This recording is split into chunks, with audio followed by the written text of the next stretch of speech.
Bien, si vous voulez, on va commencer si tout le monde veut prendre place.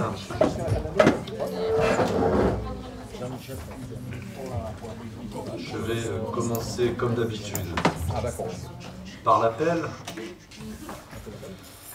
Donc je suis là, Stéphane Olivier, Sylvie Misselli. Présente. D'accord. Jean-Michel Mazin. Présent. Marie-Antoinette Caillol. Présent. Guy Laroche. Présent. Angélique Fortel a donné procuration à moi-même. Henri Casimir. Présent. Véronique Strodo. Présent. Roland Chacre. Présent. Valérie Meillancourt a donné procuration à Jean-Michel Mazinck. Lucien Arrêt. Présent. Jean-Pierre Guillaume. Voilà. Bernard Tritz, absent. Lydie Rousseau a donné procuration à Chantal Clisson. Chantal Clisson. Marie-Louise Bessette a donné procuration à Yvan Vesperini. Pierre Sustel. Brigitte Peloffi. Yvan Vesperini. Patrice Vautier, je pense qu'il va arriver. Nadia Duclos a donné procuration à Roland Chacre. Jean-Fabrice Lacar. Valérie Bageux. Bruno Gérardin. Patricia Beaufort, je pense qu'elle va arriver. Alain Egela. Patrick Molino a donné procuration à Madame Iringuez. Corinne Iringuez. Pierre Pugliès. Corinne Lucchini. Dominique Didier. Isabelle Collier. Valérie Lambrecht. Voilà. Ça sent les vacances. Ça sent les vacances, effectivement, mais comme je l'avais annoncé, on a des dossiers assez urgents à présenter au conseil municipal pour que les services publics soient des plus efficients dès fin août 2015. On rentrera dans le détail tout à l'heure. Bien, donc conformément donc, à la loi du 13 août 2004, je vais demander si vous en êtes d'accord, et je vous propose de désigner comme secrétaire de séance Madame Marie-Antoinette Caillol. Y a-t-il d'autres candidats? On peut la désigner. Est-ce que vous êtes tous favorables à cette désignation? Dans ce cas-là, je vous remercie. On va passer à l'approbation du procès-verbal du conseil municipal du 23 juin 2016. Y a-t-il des observations? Non. Bien. Bien, on va voter cette approbation. Qui est contre? Qui s'abstient? Merci. On va passer au premier point de l'ordre du jour concernant les comptes rendus des décisions prises par moi-même depuis la fin du dernier conseil municipal. Y a-t-il des questions par rapport à ça? Non, juste au niveau des restes nautiques, donc, tout a été annulé malheureusement. Oui, au regard. Aux événements. Absolument. Voilà. Donc ça va être reporté à une date ultérieure, Alors, les festivités ou... S'agissant effectivement du feu d'artifice, du spectacle pyrotechnique, la date du 13 août, Henri, a été arrêtée. Tout à fait, oui, oui. Hein, et donc on va avoir une mini festinautique le 13, c'est-à-dire que les festivités commenceront l'après-midi par un concours de boules, et après on aura quelques festivités, disons, pour les enfants l'après-midi. Alors c'est les promenades en poney, le petit manège, voire 2 ou 3 petits, disons, jeux d'eau. Et par contre, après, il y aura les repas, évidemment, bien sûr, bien entendu, avec tous les commerçants de Rognac, et il y aura le feu d'artifice et le bal. Voilà, circonstance exceptionnelle, effectivement, on a pris cette décision. Je pense que c'était la décision la plus sage, en respect aux victimes de l'attentat de Nice, même si, effectivement, on ne doit pas reculer devant le terrorisme, mais on n'avait pas vraiment le cœur à la fête. Oui, voilà. c'est normal. Voilà, y a-t-il d'autres questions par rapport à ces décisions? Bien, donc dans ces cas-là, on en prend acte. Donc le deuxième rapport, c'est l'approbation de la convention de subvention de fonctionnement du conseil départemental, appel à projet 2016 pour le mode d'accueil petite enfance. Madame Misselli-Houdet. Alors, dans le cadre des recettes, évidemment, ils ont répondu à un appel d'offres au conseil départemental, toujours dans l'objectif de ramener des fonds pour aider les enfants porteurs d'handicap dans nos établissements de la petite enfance. Le projet s'appelle Un souffle de sérénité, c'est une subvention de 1 600 €. Alors on demande d'approuver au conseil municipal la convention de fonctionnement entre la mairie de Rognac et le conseil départemental des Bouches-du-Rhône pour permettre de recevoir cette subvention si c'est un excès et d'autoriser monsieur le maire bien évidemment à la signer et dire que les recettes correspondantes seront inscrites au budget communal. Y a-t-il des observations par rapport à cette délibération? Dans ce cas-là, je vais mettre au vote. Qui est contre? Qui s'abstient? Merci. Rapport numéro 3, il s'agit de l'approbation de la convention de subvention de fonctionnement de la Caisse d'allocation familiale avec l'appel à projet 2016, toujours sur le mode d'accueil petite enfance. C'est toujours Mme Missé-Houdet qui présente le rapport. Alors là aussi, on est toujours dans la même logique, hein, c'est de ramener des recettes et on répond à des appels d'offres. La subvention qu'on vient d'obtenir est de 4 000 €. Donc on demande d'approuver la convention de fonctionnement entre la mairie de Rognac et la CAF des Bouches-du-Rhône pour pouvoir la percevoir, cette subvention de 4 000 €, d'autoriser monsieur le maire à la signer et de dire que les recettes correspondantes seront inscrites au budget communal. Même logique. Y a-t-il des remarques, des questions? Dans ces cas-là, je passe au vote. Qui est contre? Qui s'abstient? Merci. Rapport suivant, c'est le rapport numéro 4, approbation de la convention d'objectifs et de financement avec la Caisse d'allocation familiale pour les ALSL, SH et les rythmes scolaires. Madame Missé-Houdet. Alors on est encore dans une logique, hein, c'est toujours pour amener les recettes. Aujourd'hui, la CAF demande pour le traitement des données de mutualiser ce qu'on appelle la prestation de service accueil de loisirs sans hébergement et de l'associer avec ce qu'on perçoit aussi sur les NAP, parce que dans les nouveaux rythmes scolaires, il faut savoir que nos NAP sont déclarés en centre de loisirs. Donc on possède deux types de recettes, le fonds d'amorçage et la CAF par enfant par rapport au taux de présence. Alors encore une fois, il est demandé d'approuver les termes de la convention entre la Caisse d'allocation familiale et la commune relative au financement des ALSH et des nouveaux rythmes scolaires, d'autoriser monsieur le maire à la signer la convention et tout acte qui s'y réfère, et de dire que les recettes correspondantes seront inscrites au budget communal. Y a-t-il des observations, des remarques, des amendements? Non, dans ce cas-là, je passe au vote. Qui est contre? Qui s'abstient? Merci, unanimité. Rapport numéro 5, le vote des subventions exceptionnelles. Donc, comme régulièrement, oui, M. Gasperini à juste titre, puisqu'il s'agit d'une association qui concerne directement. Voilà, s'agissant des votes des subventions exceptionnelles, comme régulièrement en cours d'année, des associations ont des projets qu'il convient d'accompagner. Et là, il s'agit de 4 demandes de subventions, comme suit. Le comité de jumelage pour un montant de 5 370 € qui fait en fait l'objet d'une réception à la Pentecôte de 2016 et du voyage organisé le 9 et 12 prochain à du 9 au 12 prochain à Rocanosa. Donc ça, c'est la prise en charge du transport. L'ensemble avant du Lacidon pour un montant de 300 €, puisque le montant demandé en tant que tel était contraire au règlement des subventions. Donc on a révisé l'enveloppe à 300 € en pleine concertation avec eux. Nostamar pour un montant de 570 €, puisque nous ne pouvons pas financer des subventions d'investissement, en tout cas en l'état du règlement, cela nous est interdit. Et puis l'ASR Football pour un montant de 2160 € qui concerne des frais juridiques engagés dans le cadre d'un recours qui a été formé contre l'association et au niveau d'un différend opposant de jeunes joueurs et un spectacle lors d'une rencontre sportive. Voilà. Est-ce que vous avez des observations par rapport à ça? Des remarques? Non? Donc on va passer au vote. Qui est contre? Qui s'abstient? Merci. Unanimité. Rapport numéro 6, vente de la parcelle AO numéro 237 au profit de monsieur et madame Arnaud Zelinski. Oui, nous avons mis en vente l'habitation que nous avions en Frégate, qui était occupée jusqu'à maintenant par un sapeur-pompier, dont le loyer était payé par le SDIS. Donc nous n'avons plus l'utilité de cette habitation, et compte tenu des travaux qu'il y avait à effectuer pour remettre aux normes, notamment des travaux électriques, donc cette habitation a été estimée par le service des domaines à 220 000 €.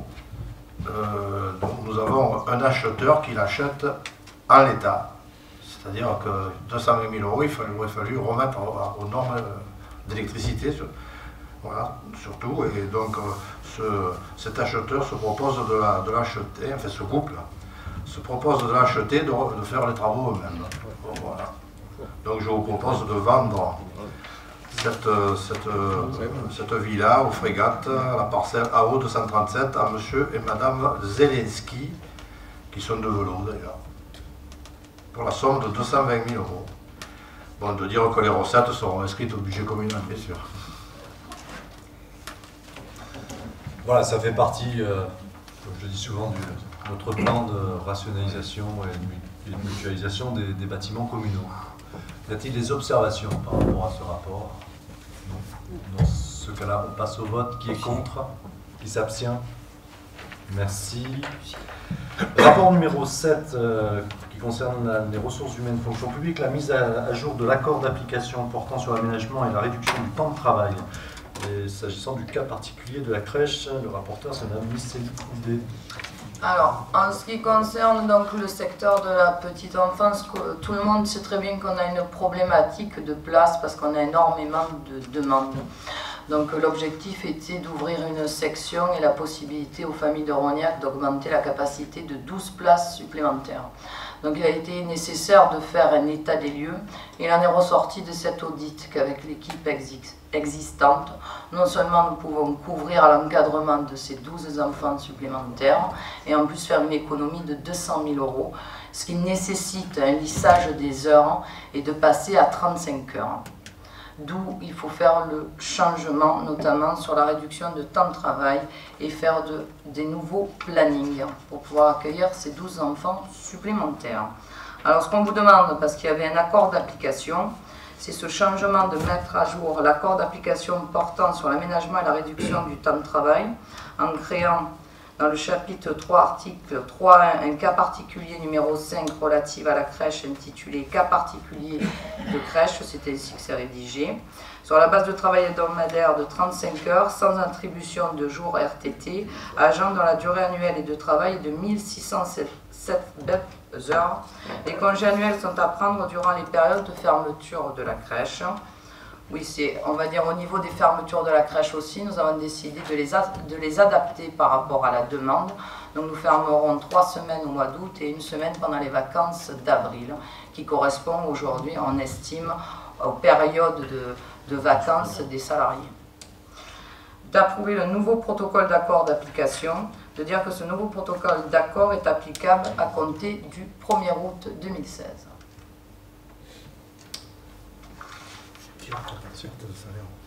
Le salaire, c'est quoi? Ça y est, c'est pas... Oui, c'est bon. Est-ce qu'il y a des remarques par rapport à ce rapport? Nous faisons un passage des 37h30 à 35h. Voilà, sachant qu'il y a d'autres services oui, qui sont déjà dans des horaires adaptés par rapport justement à nos missions de service public. Voilà, je tiens à le préciser. Je réponds aux questions.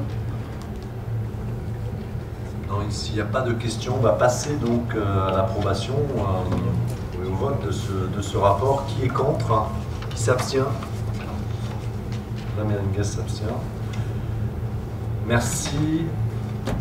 Rapport numéro 8, approbation du nouveau règlement de fonctionnement du multi-accueil collectif et familial. Madame Miceli. Alors, à juste titre, par rapport à cette réorganisation, il a fallu actualiser le règlement intérieur et le règlement de fonctionnement de l'établissement. Donc, dans les modifications, elles ont été toutes mentionnées dans le rapport, mais je vais quand même vous les relire. Modification du nombre d'enfants accueillis au sein de l'établissement, 72 enfants. Modification du nombre d'éducateurs pour être en conformité avec la nouvelle réglementation, puisqu'on a augmenté la capacité d'accueil.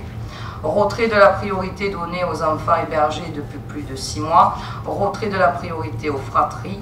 Concernant l'accueil des vacances scolaires, retrait de la priorité donnée aux enfants ayant fréquenté la crèche, nous ne sommes plus en mesure de pouvoir offrir des places pendant les vacances scolaires du fait de la demande, puisque les contrats, les personnes les possèdent à l'année. Nous n'avons pas de place que sur les vacances scolaires.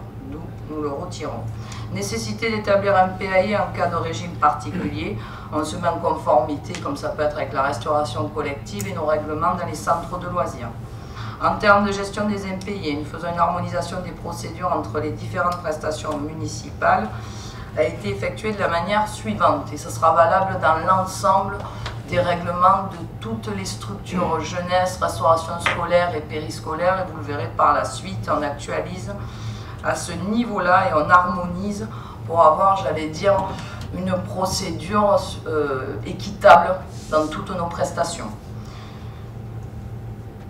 Donc, on vous demande d'abroger le règlement de fonctionnement du multi-accueil collectif et familial, d'abroger le nouveau règlement de fonctionnement du multi-accueil et familial, et de préciser que ce nouveau règlement est applicable au 23 août et d'autoriser Monsieur le maire à le signer et le charger de le faire appliquer, bien sûr. Donc l'approbation. Oui, l'approbation. Non, non, mais attention, il faut l'abroger là. On l'abroge et on applique le nouveau, sinon on n'en a plus. Ah bon, oui, non. Voilà. Est-ce qu'il y a des questions, des remarques par rapport à ce nouveau règlement? Non? On va passer au vote. Qui est contre? Qui s'abstient? Une abstention? Deux avec la procuration, ouais, ça. Les comptes seront faits ultérieurement. Modification du règlement intérieur de la restauration scolaire, Madame Miceli Houdet, rapport numéro 10. Attendez, hop. Vous allez plus vite que moi, monsieur le pardon. maire. Ah, voilà, c'est bien Rapport ce qui me numéro 9, j'ai semblait. sauté une ligne. C'est les modifications du règlement intérieur de nos ALSH et des séjours. Alors, concernant les accueils collectifs de mineurs et les séjours, certaines précisions et modifications ont été apportées dans le domaine des inscriptions et surtout de la gestion des impayés. Au niveau de la modalité d'inscription, il est précisé que les mercredis et les petites vacances scolaires sont nos structures loisirs, qu'on effectuera par le portail famille. On pourra les faire toujours à compter du premier mois, mais on a mis des horaires, c'est-à-dire ça sera à compter de 6 h du matin au 25 du mois pour le mois suivant. Pourquoi? Parce que précédemment, elles ouvraient dès la date horaire de minuit, et on s'est aperçu que pour, j'allais dire, par équité par rapport à tous les foyers, dès le matin, il s'avérait qu'il n'y avait plus de place et ça posait un problème. Donc on a décidé de mettre un horaire fixe, 6 h. Pour les grandes vacances, au lieu du 1er juin, c'est toujours pareil, ça sera 6 h du matin, donc on met cette clause d'horaire. Des séjours seront établis selon un calendrier spécifique en fonction des dates des séjours proposés pour le portail famille. Aussi pour les séjours, ça sera 6 h du matin l'ouverture, bien évidemment. Selon la capacité d'accueil de la structure, la répartition des places en réservation est la suivante. Donc la moitié des places est mise sur le portail famille, l'autre moitié est mise au guichet unique. Donc ça permet aux familles qui n'ont pas pu s'inscrire à travers le portail famille de pouvoir se rendre dans nos locaux au guichet unique, et là il y aura encore un quota de places disponible.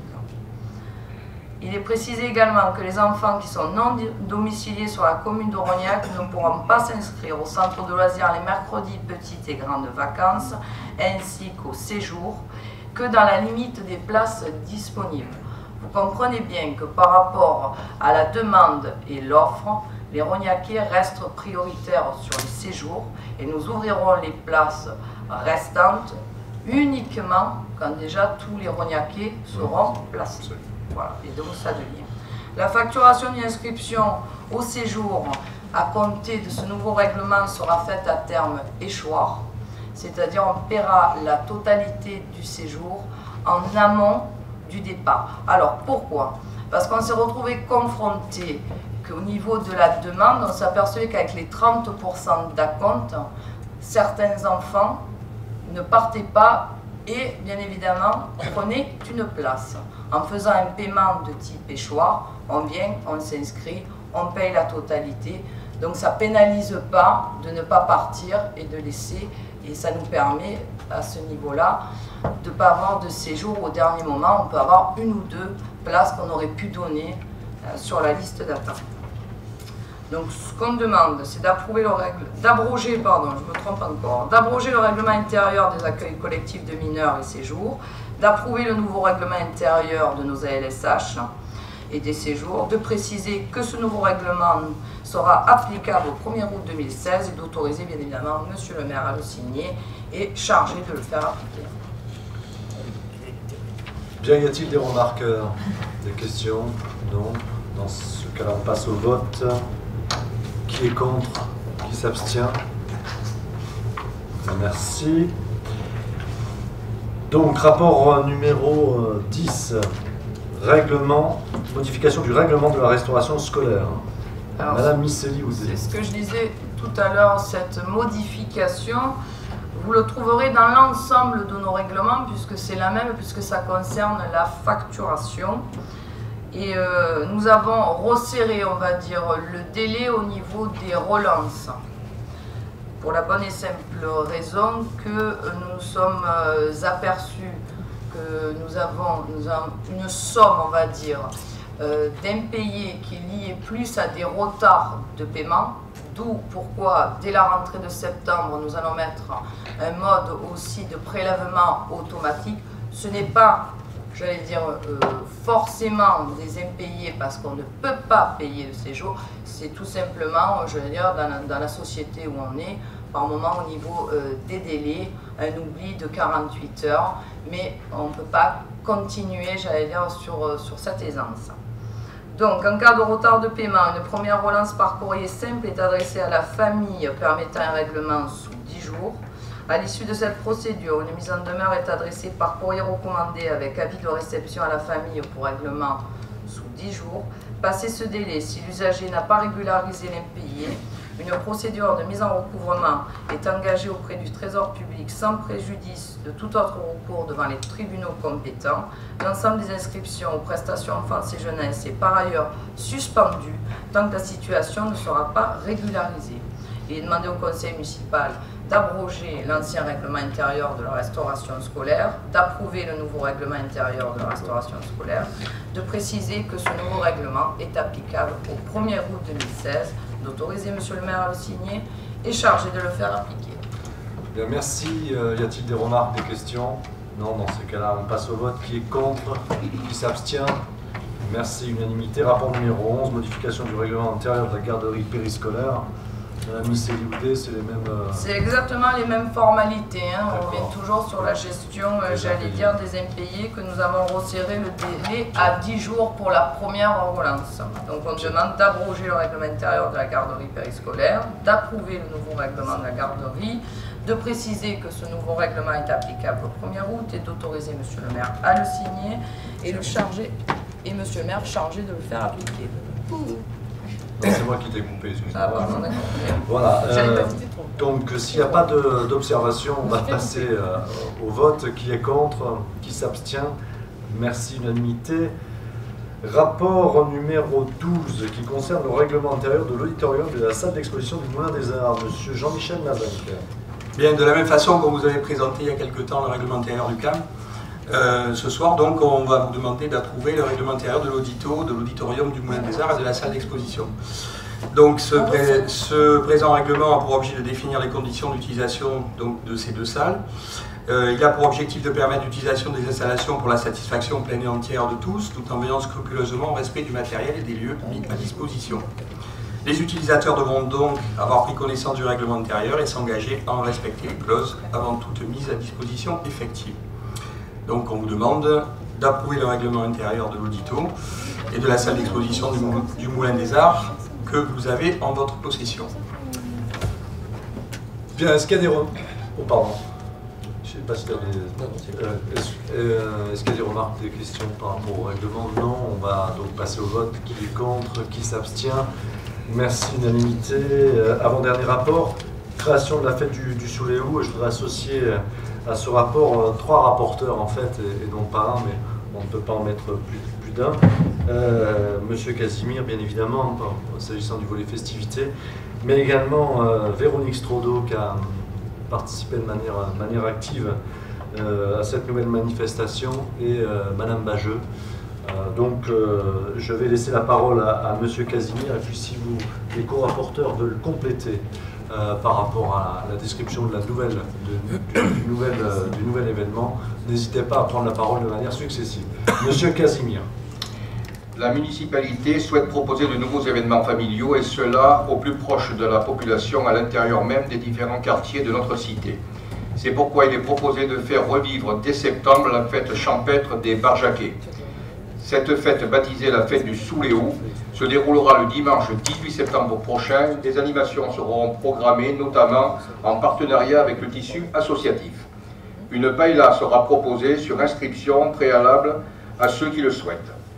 Après en avoir délibéré, il vous est proposé au conseil municipal d'approuver la création de cette nouvelle manifestation municipale et d'autoriser monsieur le maire à signer tout acte s'y référant.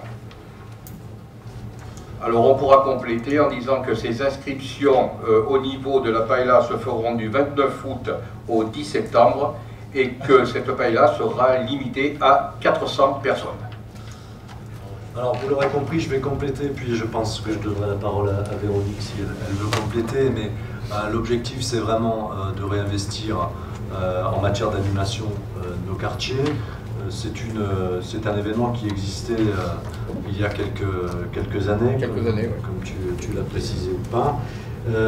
C'est un premier jet, un premier quartier qui a été ciblé, qui clôturera la période de nos festivités, mais nous allons en 2017 proposer d'autres animations dans d'autres quartiers à travers la programmation festive en lien avec l'élu délégué à la vie de quartier. Véro, si tu veux rajouter quelque chose, est-ce que j'ai été complet par rapport à ça? Oui.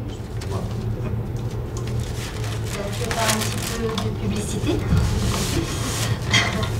Donc c'est une journée qui vous est proposée avec une paella, des animations donc assez variées, c'est-à-dire qu'il y aura des bonnets pour les enfants, des manèges pour les enfants, un concours de boules à titre tout à fait amical et sans vraiment un grand enjeu, si ce n'est que de passer du temps et du plaisir à jouer aux boules. Ensuite, nous avons aussi sollicité le tissu associatif qui nous fera une animation musicale au cours de la journée. Nous avons sollicité les commerçants de Rognac en priorité parce que ça nous paraît tout à fait normal. Donc c'est pas cher, c'est 10 € pour tout ça. Et nous comptons vraiment sur votre participation. Et voilà.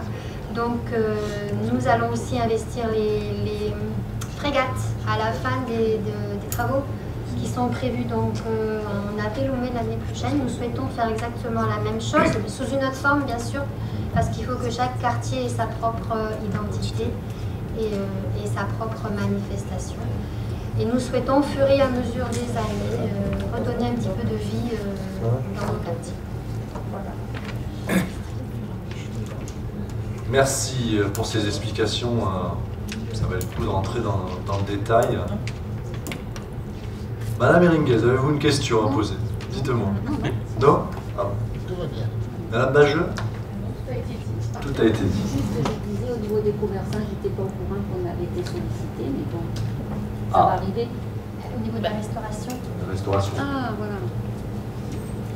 Oui, c'est au niveau de la restauration pour compléter le Non, parce que c'était au niveau de l'ARCA, je n'avais pas eu vent de cette information. Non, mais c'est pas au niveau de l'ARCA, c'est des commerçants qui ont été ciblés par rapport aux besoins de la manifestation. Voilà. Est-ce qu'il y a d'autres observations, d'autres remarques? Non, dans ce cas-là, on passe au vote. Qui est contre? Qui s'abstient? Merci, unanimité. Dernier rapport, rapport où je vais passer un peu plus de temps, puisque c'est un rapport qui a été rajouté après la réunion de groupe.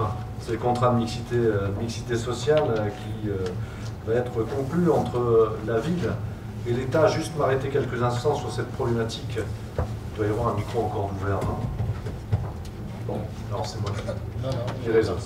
Sur la problématique des logements sociaux et notamment de la pénalité SRU, cette problématique ne doit pas se résumer à une équation purement mathématique, puisqu'à l'heure actuelle c'est le cas. C'est appliqué de manière assez aveugle, puisque cette année nous avons une pénalité qui tourne autour des 400 000 € et qui pèse sur notre budget de fonctionnement. Puisque à l'heure actuelle, seul compte la réussite de nos contrats d'objectifs triennaux qui sont fixés par l'État d'une manière irréaliste. Rendez-vous compte, si nous devions suivre le rythme de l'État, ce serait plus de 805 logements à produire sur les 9 ans. Ce qui est totalement impossible soit donc un total hypothétique de logements sociaux de 1281 logements sur la seule commune de Rognac. Donc ça ne correspond nullement, premièrement, à nos besoins. Et ce qui est le plus condamnable, c'est que seules 222 communes en France sont carencées, c'est-à-dire que la pénalité s'applique avec une surmajoration, comme c'est le cas chez nous. C'est la raison pour laquelle, avec les 222 autres communes, enfin 221 autres communes, nous avons fait une proposition et nous avons saisi l'État à travers une lettre adressée au président de la République avec 5 axes pour améliorer le cadre législatif au niveau des logements sociaux. La première proposition que nous faisons, c'est que la loi prenne en compte les spécificités locales, les besoins en logement des communes, les contraintes en matière d'urbanisme, et qui sait, Rognac est véritablement impacté par les contraintes en matière d'urbanisme. Que les quotas à construire, c'est la deuxième proposition que l'on fait à l'État, portent sur le flux de logements produits et non sur les stocks, puisque là on raisonne en termes de résidence principale construite, mais on ne raisonne pas en termes de flux, c'est-à-dire en termes de résidence principale construite durant une période. D'accord ?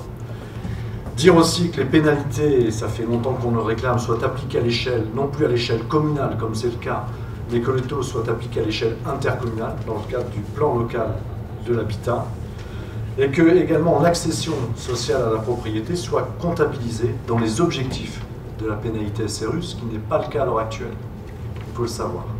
Et puis le dernier axe, c'est que le maire soit pleinement décisionnaire de l'attribution des logements sociaux sur la commune, puisque vous savez, vous avez toujours cette partie des 30% de logements contingent préfectoral, contingent État, qui nous est, même si on a un bon partenariat avec les services de la sous-préfecture, c'est quand même pour l'heure eux qui ont le dernier mot et qui proposent les trois noms sur chaque logement. Donc, pourquoi ce contrat de mixité sociale? Ça va permettre, en premier lieu, de ne pas respecter scrupuleusement la loi, puisque le contrat prévoit, ça a été négocié avec le sous-préfet, prévoit la création sur une période de 6 ans de 168 logements en lieu et place des 800 et quelques imposés.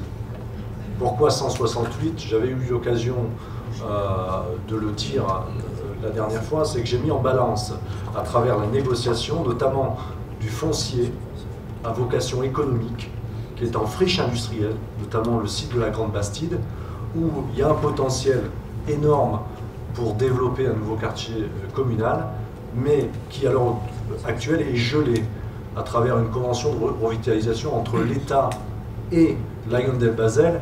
Et tenez-vous bien, 27 hectares, et dans la convention, c'était 50 emplois. Parce que l'opposition m'avait interpellé la dernière fois par rapport à l'emploi.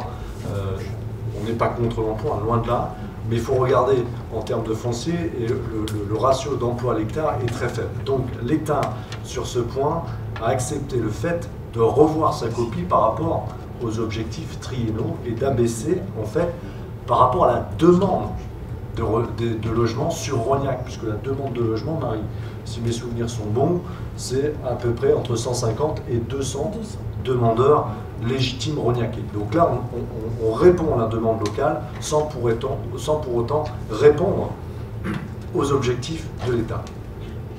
Deuxième volet, quand même, c'est l'enjeu de la surmajoration, puisque vous savez que l'État peut nous infliger une pénalité qui va jusqu'à 5% des recettes réelles de fonctionnement, c'est-à-dire jusqu'à 800 000 € sur le budget de fonctionnement, ce qui est totalement impensable.